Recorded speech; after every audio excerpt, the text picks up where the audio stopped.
اٹھتے ہیں اور انہوں نے کہا ہے کہ میں نے اپنا حصہ اپنے والد کو دیا تو 2 حصے ملا کے جو ہے ان کا لباس بنا ہے۔ تو آپ کس چیز کے عالم ہیں؟ یعنی آپ یہ ہمارے لیے ایک مثال چھوڑ رہے ہیں کہ آپ اپنے اثاثوں کو جسٹیفائی کرنے کے بجائے آپ جو ہے کہتے ہیں جناب اللہ کی غیبی امداد ہے۔ پھر تو نواز شریف کی بھی اللہ کی غیبی امداد ہوگی، شہباز شریف کی بھی ہوگی، وہ جتنے لوگ جو ہے وہ مال کما رہے ہیں، زرداری صاحب وغیرہ، تو سب کی ان کی غیبی امداد ہی ہوگی۔ اسی طرح اب نواز شریف صاحب نے جتنے ایسٹس بنائے ہیں، یعنی ایون فیلڈز ہو گئے، پھر جو ہے ان کا اپنا جو رائے ون کا محل ہے ان کو دیکھ لیں، یا ان کی جو شوگر ملیں ہیں پاکستان کے اندر یا پاکستان سے باہر جو اثاثے ہیں، کیا یہ اثاثے جو ہے ایک عام آدمی یعنی بنا سکتا ہے؟ یعنی آپ کسی جو بڑے بڑے جو لیڈرز ہیں دنیا میں گزرے ہیں، اتنے اثاثے تو انہوں نے نہیں بنائے ہیں۔ جو مغرب کے جو ہے نا، جس طرح اوباما ہو گیا، جس طرح جو ہے وہ دوسرے جو ہنری کسنجر وغیرہ جتنے بھی پریزیڈنٹ گزرے ہیں، بش وغیرہ، تو کیا ان کے اتنے اثاثے تھے؟ آپ کے پاس اتنے اثاثے کہاں سے آئے؟ اور پھر مزے کی بات یہ ہے کہ آپ کے پاس اثاثے تو آ گئے ہیں۔ اگر انسان محنت سے کماتا ہے تو اس میں خود اعتمادی بھی آتی ہے، کانفیڈنس بھی آتا ہے۔ آپ کے پاس تو نہ کانفیڈنس ہے، نہ جو ہے آپ اپنے اثاثوں کو ڈیفینڈ کر سکتے ہیں، بلکہ آپ کے اندر تو غلامانہ صلاحیتیں جو ہیں کوٹ کوٹ کر بھری ہوئی ہوتی ہیں۔ جب آپ ان لیڈروں کے ساتھ ملتے ہیں تو آپ کے منہ سے جو ہے آپ کا گلا خشک ہونے لگتا ہے، بات نہیں نکلتی ہے، اور آپ بار بار جو ہے پانی کا گلاس منہ سے لگاتے ہیں، کیونکہ آپ نے چوری کی ہوئی ہے نا۔ کیونکہ چور بندے کے اندر خود اعتمادی نہیں آ سکتی ہے، خود اعتمادی ہمیشہ اس شخص میں آئے گی جس نے کسی کا حق نہ مارا ہو۔ نواز شریف صاحب کو پاناما میں سزا ہوئی، اس کے بعد جو ہے وہ ایک ڈرامہ لگا اور پھر ان کو دوبارہ لے کر آئے، اور اب جو ہے نا اب ان کو جو ہے یعنی مزید جو ان کا جو اتنے عرصہ اقتدار سے باہر رہے ہیں تو جو خرچہ ہوا ہے اس کو کمپنسیٹ کرنے کے لیے دوبارہ جو ہے اقتدار کی طرف جو ان کو لے جایا جا رہا ہے، تاکہ جو رہی صحیح کسر ہے وہ بھی جو ہے وہ نکال لیں۔ اس کے بعد شہباز شریف اور حمزہ شہباز کے جناب اکاؤنٹ میں پتہ نہیں اربوں روپے کو ڈال جاتا ہے، اور ان کو پتہ ہی نہیں ہوتا، کہتے ہیں ہمیں تو نہیں پتہ کس نے ڈالا ہے۔ مطلب ہے کہ یہ مال دیکھیں نا، یعنی یہ مال جو ہے، مال کی وجہ سے لوگوں نے اپنے ایمان بیچ دیے ہیں، ان کو سزا ہونے والی ہوتی ہے، اور جناب اقتدار چینج کر دیا جاتا ہے، اور جناب ان کے تمام کیسز معاف ہو جاتے ہیں، کیونکہ قانون چینج ہو جاتا ہے اپنے لیے۔ تو یہ مال جو ہے کیسے کیسے جو ہے فتنوں کو جنم دے رہا ہے، عوام کے حق پر ڈاکہ مارا جا رہا ہے، اس ملک کا پیسہ جو ہے وہ امیر جو ہے وہ لوٹ رہے ہیں اور اقتدار کو چھوڑ نہیں رہے ہیں، یعنی پیسہ لوٹ کے وہ جناب کھا کے ڈکار مار دی ہے، اور آگے جناب کھانے کے لیے جناب وہ اچھل کود کر رہے ہیں مزید کھانے کے لیے۔ تو یہ مال جو ہے بہت بڑا فتنہ ہے۔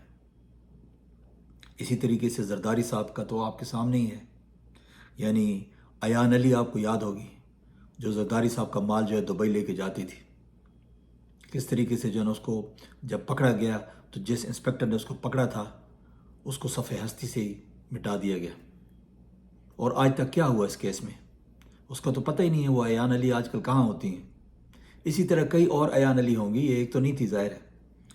پھر اس کے بعد زرداری صاحب کی جناب وہ سر محل دبئی کے جناب وہ جو پراپرٹی انہوں نے بنائی ہے، سوئٹزرلینڈ میں جو اکاؤنٹس تھے، یہ سارے جو ہیں یہ کہاں سے آئے ہیں؟ یہ بھی اس ملک کا ہی پیسہ ہے نا، ظاہر ہے آپ کا اور میرا پیسہ ہے۔ اس کے بعد ہمارے جو سرکاری افسران ہیں، جو ہماری بیوروکریسی ہے، ہمارے جو یونیفارمڈ بڑے بڑے عہدوں پہ لوگ بیٹھے ہوئے ہیں، وہ کون سا کوئی حلال کا کھا رہے ہیں؟ یعنی جو ان کو حلال کی تنخواہیں ملتی ہیں اور ان کے جو اخراجات ہوتے ہیں، خاص کر جب ان کے ہاں کوئی پارٹی وغیرہ ہوتی ہے، کسی بچے کی شادی ہوتی ہے، تو ادھر سے پتہ چل جاتا ہے کہ جناب یہ مال جو ہے ظاہر ہے حلال کا تو نہیں ہو سکتا۔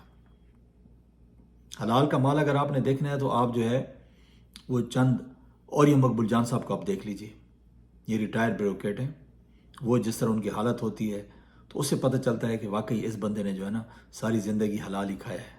کیونکہ حرام کھانے والوں کو ضرورت نہیں ہے کہ وہ جناب چھوٹے چھوٹے جو ہے وہ پروگراموں میں آئیں اور جو ہے اپنی یعنی رزق حلال کے لیے جو ہے وہ تگ و دو کریں، کوشش کریں۔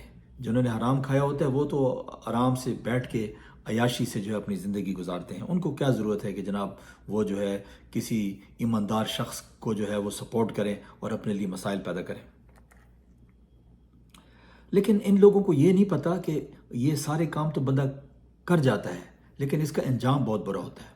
یعنی آپ اپنے سامنے ایک قارون کی مثال رکھیں کہ قارون کون تھا. قارون ایک بہت ہی یعنی مالدار ترین شخص تھا اور موسیٰ علیہ السلام کا رشتہ دار بھی تھا. اور وہ موسیٰ علیہ السلام سے حسد کرتا تھا.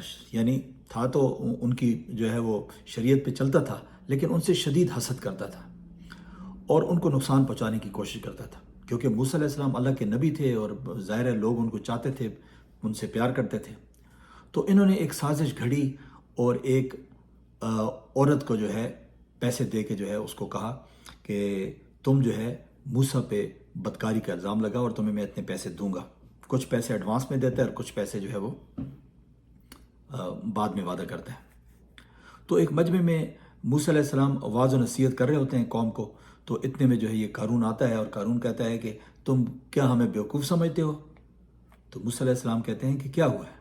تو وہ کہتے ہیں کہ بھی تمہارا نعوذ باللہ جو ہے اپنا کردار ٹھیک نہیں ہے اور جو ہے تم نعوذ باللہ ایک بدکار انسان ہو اور ہمیں جو ہے واعظ و نصیحت کرتے ہو. تو اس پہ موسیٰ علیہ السلام کہتے ہیں ثبوت. تو وہ ثبوت جو ہے اس عورت کو لے کر آتا ہے سامنے. اس عورت کو جب مجمع میں لے کر آتا ہے تو موسیٰ علیہ السلام جو ہے اس عورت سے جب بڑے روب اور دبدبے کے انداز میں جو ہے جو ان کا انداز تھا پوچھتے ہیں کہ اے خاتون، تمہارے پاس کیا ثبوت ہے کہ میں نے کوئی بدکاری کی ہے؟ تو وہ عورت جو ہے تھر تھر کانپنے لگتی ہے اور وہ بھرے مجمع میں جو ہے وہ کہتی ہے کہ مجھے قارون نے پیسے دیے تھے اور میں جو ہے توبہ کرتی ہوں، میں اللہ سے معافی مانگتی ہوں کہ میں نے تم پہ جھوٹا الزام لگایا. جب یہ واقعہ ہوتا ہے تو قارون جو موسیٰ علیہ السلام ہوتے ہیں وہ اللہ سے گڑ گڑا کر جو ہے وہ دعا کرتے ہیں کہ یا اللہ اس شخص نے میرے اوپر اتنا بڑا الزام لگایا ہے، اس کو جو ہے اسی زمین میں دھسا دے. اور اس کے بعد جو ہے موسیٰ علیہ السلام کی دعا قبول ہوتی ہے اور قارون اور اس کے ساتھ جو دو تین اس کے چمچے کڑچے ہوتے ہیں اور یہاں تک کہ اس کی جو دولت اور اس کا جو گھر ہوتا ہے وہ سب جو ہے زمین میں دھنس جاتے ہیں اور کہتے ہیں کہ ابھی تک جو ہے وہ اسی طرح زمین میں نیچے دھنسے ہی چلے جا رہے ہیں. تو کیا یہ قارون کی مثال جو ہے ہمارے ان کرپٹ حکمرانوں کے لیے کافی نہیں ہے؟ یہ بھی وہی کام کر رہے ہیں نا کہ موسیٰ علیہ السلام پر جس طرح قارون نے الزام لگایا تھا، یہ آج کل ہر الزام اٹھا کے عمران خان کے اوپر لگا رہے ہیں.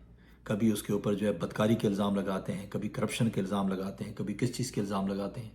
لیکن ہمیں تو پتہ ہے، عوام کو تو پتہ ہے، اتنا شعور عوام میں آ گیا ہے کہ تقریباً 80 سے 90% تک عوام جو ہے وہ سپورٹ کرتی ہے اسے اور ان کو پتہ ہے کہ عمران خان کے اوپر یہ جو الزام لگا رہے ہیں یہ سب جھوٹے الزام ہیں.